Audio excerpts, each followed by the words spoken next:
संजय को इस बात का बिल्कुल भी अंदाजा नहीं था कि इस तरह खबर फैलाने की वजह से वह सिर्फ खुद ही नहीं बल्कि काजल और कृष को भी इस घर से बाहर जाने पर मजबूर कर देगा। इसके साथ ही तान्या की वजह से कहानी एक दिलचस्प मोड़ लेती हुई दिखाई देगी।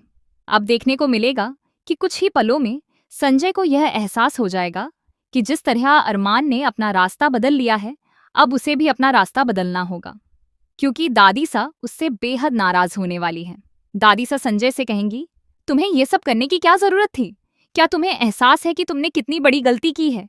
इसके जवाब में संजय कहेगा, आप मुझे गलती के लिए डांट रही हैं, लेकिन आपको ये नहीं पता कि ये सब करने के लिए मुझे दमयंती जी ने ही कहा था। मैंने सिर्फ उनकी बात का सम्मान किया है और वही किया जो उन्होंने मुझसे कहा था। इस पर दादी सा कहेंगी, क्या तुमने एक बार भी मुझसे पूछना जरूरी नहीं समझा? तब संजय जवाब देगा, देखिए, आपने भी तो उनकी बात मानकर इतना बड़ा फैसला लिया। आप अभीरा, अरमान, मुक्ति और मायरा को घर से बाहर जाने के लिए कह सकती हैं, तो क्या मैं इतना छोटा सा फैसला भी नहीं ले सकता?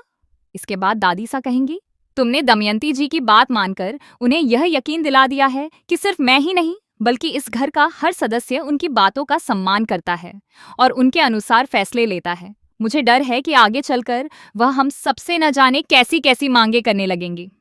दादी सा की यह बात सुनकर संजय और भी ज्यादा गुस्से में आ जाएगा।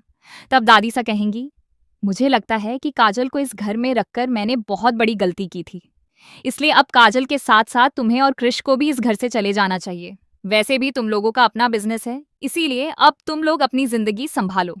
इसके बाद संजय, काजल और कृष को घर छोड़ना पड़ेगा। हालांकि तान्या माधव के साथ काम कर रही है, इसीलिए वह इसी घर में रहने वाली है। आगे चलकर तान्या अभीरा, अरमान, मायरा और मुक्ति को दोबारा पोद्दार हाउस वापस लाने की कोशिश करती हुई भी नजर आएगी। ये रिश्ता क्या कहलाता है कि आने वाले एपिसोड्स में दर्शकों को जबरदस्त ड्रामा, इमोशनल मोमेंट्स और कई बड़े ट्विस्ट देखने को मिलने वाले हैं।